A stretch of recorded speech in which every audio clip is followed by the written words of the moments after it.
সবাইকে স্বাগত জানাচ্ছি বিডি দর্পণে। আপনাদের সাথে আছি আমি সুস্মিতা দাস। ২০২৪ সালের ৫ অগস্টের গণ অভ্যুত্থান বাংলাদেশের রাজনৈতিক ইতিহাসে একটি যুগান্তকারী ঘটনা। প্রায় ১.৫ দশক ধরে ক্ষমতায় থাকা শেখ হাসিনার কর্তৃত্ববাদী শাসনের অবসান ঘটে এই গণ অভ্যুত্থানের মাধ্যমে এবং এর পরপরই দেশ এক গভীর অনিশ্চয়তা ও প্রত্যাশার সন্ধিক্ষণে এসে দাঁড়ায়। ৮ অগস্ট অধ্যাপক মোহাম্মদ ইউনূসের নেতৃত্বে গঠিত অন্তর্বর্তী সরকার মূলত একটি নির্দিষ্ট ঐতিহাসিক দায়িত্ব কাঁধে নিয়েই যাত্রা শুরু করে। দেশকে একটি গ্রহণযোগ্য নির্বাচনের মাধ্যমে পুনরায় নির্বাচিত সরকারের হাতে হস্তান্তর করা এবং একই সঙ্গে দীর্ঘদিনের জমে থাকা সাংবিধানিক ও প্রাতিষ্ঠানিক সংকটগুলো নিরসনের জন্য ন্যূনতম সংস্কারের পথ উন্মুক্ত করা। এই অন্তর্বর্তী সরকারের সাফল্য ও ব্যর্থতা তাই শুধু বর্তমান সময়ের বিচারেই সীমাবদ্ধ নয়, বরং তা ভবিষ্যৎ বাংলাদেশের গণতান্ত্রিক গতিপথ নির্ধারণে গভীর প্রভাব ফেলবে। ঘোষিত তফসিল অনুযায়ী ২০২৬ সালের ১২ ফেব্রুয়ারি জাতীয় সংসদ নির্বাচন অনুষ্ঠিত হওয়ার কথা এবং নির্বাচনের মাধ্যমেই অন্তর্বর্তী সরকারের মেয়াদ শেষ হবে। এই নির্বাচন যদি সত্যিকার অর্থে সুষ্ঠু, অবাধ ও নিরপেক্ষ হয়, তবে সেটি হবে অন্তর্বর্তী সরকারের সবচেয়ে বড় এবং ঐতিহাসিক সাফল্য। কারণ গত ১ দশকেরও বেশি সময় ধরে বাংলাদেশের নির্বাচন ব্যবস্থা কার্যত জনগণের আস্থা হারিয়েছে। ভোটাধিকার প্রয়োগের সুযোগ সংকুচিত হয়েছে, বিরোধী রাজনৈতিক দলগুলো মাঠে নামার সুযোগ পায়নি, আর প্রশাসন ও আইন শৃঙ্খলা রক্ষাকারী বাহিনী সরাসরি ক্ষমতাসীন দলের পক্ষে অবস্থান নিয়েছে। এমন অভিযোগ প্রায় প্রতিষ্ঠিত সত্যে পরিণত হয়েছিল। এই বাস্তবতায় একটি গ্রহণযোগ্য নির্বাচন আয়োজন করতে পারা মানেই হবে গণ অভ্যুত্থানের মূল আকাঙ্ক্ষার আংশিক বাস্তবায়ন। এই নির্বাচনের সঙ্গে একই দিনে সাংবিধানিক সংস্কার ও নির্বাচন ব্যবস্থা সংস্কার সংক্রান্ত জুলাই সনদ জনগণের কাছে গ্রহণযোগ্য কিনা তা নির্ধারণের জন্য গণভোট আয়োজনের সিদ্ধান্ত অন্তর্বর্তী সরকারের আরেকটি গুরুত্বপূর্ণ ও সাহসী উদ্যোগ। যদি এই গণভোটে হ্যাঁ ভোট বিজয়ী হয়, তবে পরবর্তী নির্বাচিত সংসদের উপর এসব প্রস্তাব বাস্তবায়নের সাংবিধানিক ও নৈতিক বাধ্যবাধকতা সৃষ্টি হবে। এই উদ্যোগের মাধ্যমে ভবিষ্যতে নির্বাহী ক্ষমতার অতিরিক্ত কেন্দ্রীকরণ রোধ, নির্বাচন কমিশনের স্বাধীনতা নিশ্চিতকরণ এবং ক্ষমতার ভারসাম্য প্রতিষ্ঠার একটি কাঠামো গড়ে ওঠার সম্ভাবনা তৈরি হয়েছে। অন্তর্বর্তী সরকারের মূল ঐতিহাসিক মিশন আসলে এই দুই উদ্যোগেই নিহিত: একটি গ্রহণযোগ্য নির্বাচন এবং একটি গণভোটের মাধ্যমে কাঠামোগত সংস্কারের পথ তৈরি করা। এগুলো সফলভাবে বাস্তবায়িত হলে ভবিষ্যতে বাংলাদেশে পুনরায় স্বৈরশাসন প্রতিষ্ঠার আশঙ্কা অনেকটাই কমে আসতে পারে। তবে এই সম্ভাবনার মধ্যেই কিছু গুরুতর বিতর্ক ও প্রশ্ন রয়ে গেছে। কার্যক্রম নিষিদ্ধ আওয়ামী লীগকে নির্বাচনে অংশগ্রহণ করতে না দেওয়ার সিদ্ধান্ত নির্বাচনটির সর্বজন গ্রাহ্যতা নিয়ে একটি স্থায়ী প্রশ্নচিহ্ন তৈরি করেছে।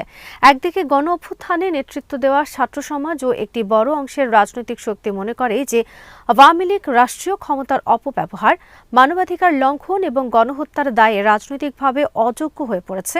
অন্যদিকে একটি বড় রাজনৈতিক দলকে নির্বাচনের বাইরে রেখে আয়োজিত নির্বাচন কতটা অন্তর্ভুক্তিমূলক হবে, এই প্রশ্ন আন্তর্জাতিক মহল ও দেশের অভ্যন্তরেও আলোচিত হচ্ছে। এই বিতর্ক আরও তীব্র হয়েছে কারণ আওয়ামী লীগের পক্ষ থেকে এখনও কোনো অনুশোচনা বা আত্মসমালোচনার প্রকাশ দেখা যায়নি, বরং পতিত স্বৈরশাসক শেখ হাসিনা দলটির নেতৃত্ব যে কোনো মূল্যে নিজের নিয়ন্ত্রণে রাখার চেষ্টা চালিয়ে যাচ্ছেন, যা ভবিষ্যৎ রাজনীতিকে আরও জটিল করে তুলছে।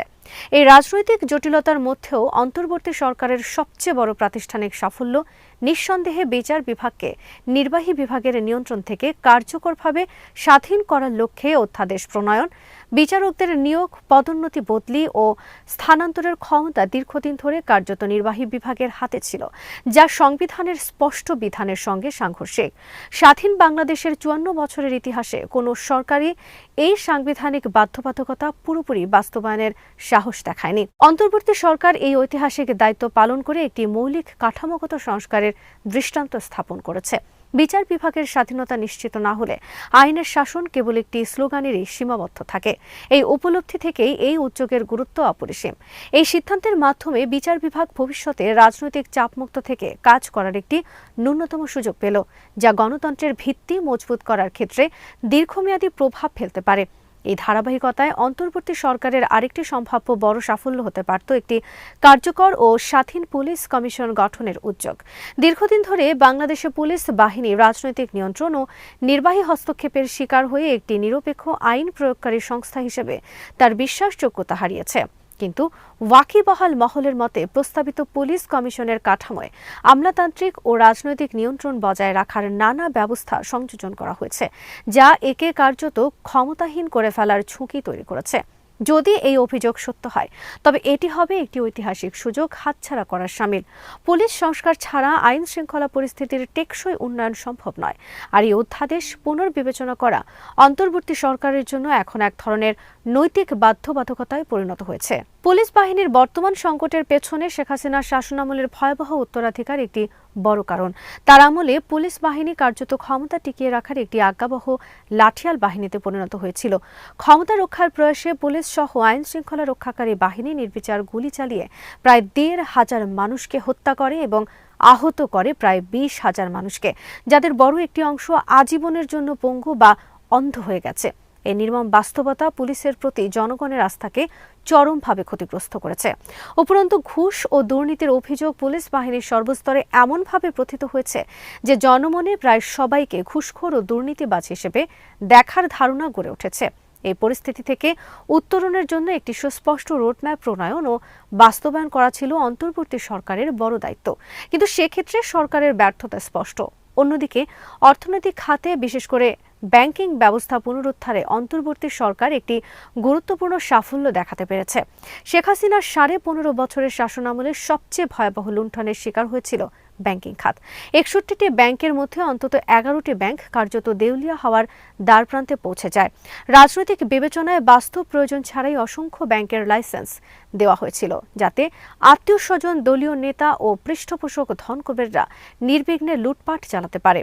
অন্তর্বর্তী সরকার ক্ষমতায় এসে দ্রুত কিছু নীতিগত ও প্রশাসনিক সিদ্ধান্ত নিয়ে এই খাতকে আপাতত স্থিতিশীল অবস্থায় ফিরিয়ে আনতে সক্ষম হয়েছে। এটি নিঃসন্দেহে একটি ইতিবাচক অর্জন। এই ১১টি সংকটাপন্ন ব্যাংকের মধ্যে চট্টগ্রামের কুখ্যাত ব্যাংক লুটেরা এস আলমের নিয়ন্ত্রণাধীন ৭টি ব্যাংক ছিল, যা বিশ্বব্যাপীও একটি বিরল নজির। একটি চক্রের হাতে ৭টি ব্যাংকের নিয়ন্ত্রণ থাকা শুধু নৈতিক বা প্রশাসনিক ব্যর্থতার প্রমাণ নয়, বরং রাষ্ট্রীয় তদারকি ব্যবস্থার সম্পূর্ণ ভেঙে পড়ার প্রতিফলন। ২০২৪ সালের ৫ আগস্ট পর্যন্ত এস আলম প্রায় ২ লাখ কোটি টাকা লুট করে বিদেশে পাচার করেছেন বলে অভিযোগ রয়েছে। একইভাবে শেখ হাসিনা সরকারের ভূমিমন্ত্রী Saifuzzaman Chowdhury United Commercial Bank লুণ্ঠন করেছেন। আর সালমান এফ রহমানের বেক্সিমকো গ্রুপের খেলাপি ঋণ ৫০,০০০ কোটি টাকার বেশি। এই লুণ্ঠনের অর্থনৈতিক ও সামাজিক প্রভাব এতটাই গভীর যে তা থেকে উত্তরণ সহজ কোনো কাজ নয়। এই সংকট সমাধানের সবচেয়ে জরুরি পদক্ষেপ হওয়া উচিত ছিল শীর্ষ ঋণ খেলাপিদের দ্রুত বিচারের আওতায় আনার জন্য বিশেষ খেলাপি ঋণ ট্রাইব্যুনাল গঠন। কিন্তু এ বিষয়ে অন্তর্বর্তী সরকারের দ্বিধা ও নিষ্ক্রিয়তা অগ্রহণযোগ্য বলেই প্রতীয়মান হয়। ব্যাংকিং খাতের স্থিতিশীলতা যদি কেবল সাময়িক হয় এবং মূল অপরাধীরা যদি বিচারের বাইরে থেকে যায়, তবে এই সাফল্য টেকসই হবে না, বরং এটি ভবিষ্যতে নতুন করে একই ধরনের লুণ্ঠনের পথ প্রশস্ত করতে পারে। আইন শৃঙ্খলা পরিস্থিতি পুনঃপ্রতিষ্ঠায় অন্তর্বর্তী সরকারের ব্যর্থতা সবচেয়ে বেশি উদ্বেগজনক। ক্ষমতা গ্রহণের পর প্রায় ১৬ মাস পার হলেও মব সন্ত্রাস কার্যকরভাবে নিয়ন্ত্রণে আনা যায়নি। এই মব সন্ত্রাসের আড়ালে উগ্রপন্থী শক্তিগুলো পরিকল্পিতভাবে মুক্তিযুদ্ধের চেতনা, প্রগতিশীল গোষ্ঠী এবং সাংস্কৃতিক প্রতিষ্ঠানগুলোকে টার্গেট করছে। প্রথম আলো, ডেইলি স্টার, ছায়ানট ও উদীচীর উপর সাম্প্রতিক হামলাগুলো কেবল বিচ্ছিন্ন ঘটনা নয়, বরং একটি সুসংগঠিত প্রবণতার ইঙ্গিত দেয়। এই পরিস্থিতিতে সরকারের পক্ষ থেকে কার্যকর ও দৃশ্যমান কোনো উদ্যোগ না দেখা যাওয়ায় জনমনে গভীর হতাশা তৈরি হয়েছে। বিশেষ করে স্বরাষ্ট্র উপদেষ্টার নিষ্ক্রিয়তা এবং পুলিশের নীরব দর্শকের ভূমিকা পরিস্থিতিকে আরও জটিল করে তুলেছে। দুর্নীতি দমনের ক্ষেত্রেও অন্তর্বর্তী সরকারের অবস্থান প্রশ্নবিদ্ধ। ক্ষমতা গ্রহণের পর একাধিক সংস্কার কমিশন গঠন করা হলেও দুর্নীতি বিরোধী কার্যকর সংস্কারে দৃশ্যমান কোনো অগ্রগতি হয়নি। ডক্টর ইফতেখারুজ্জামানের নেতৃত্বাধীন কমিটির সুপারিশগুলো অনেকের কাছেই হতাশাজনক বলে বিবেচিত হয়েছে এবং সরকার সেগুলো বাস্তবায়নেও ব্যর্থ হয়েছে। ফলে বাংলাদেশ আবারও দক্ষিণ এশিয়ার অন্যতম দুর্নীতিগ্রস্ত দেশে পরিণত হওয়ার ঝুঁকিতে পড়েছে।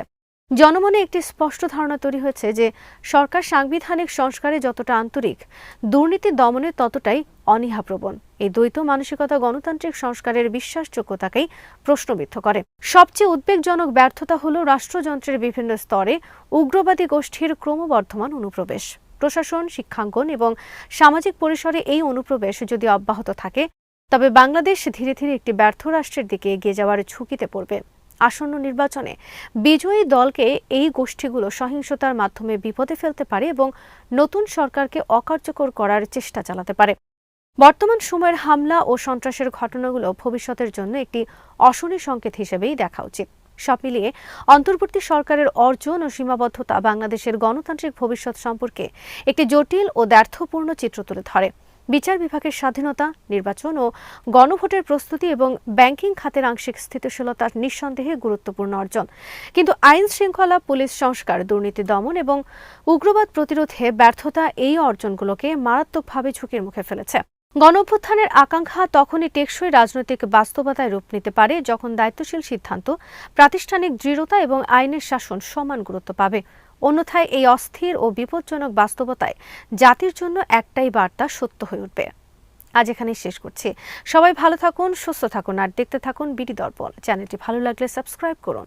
সংযুক্ত থাকুন আমাদের ফেসবুক পেজে।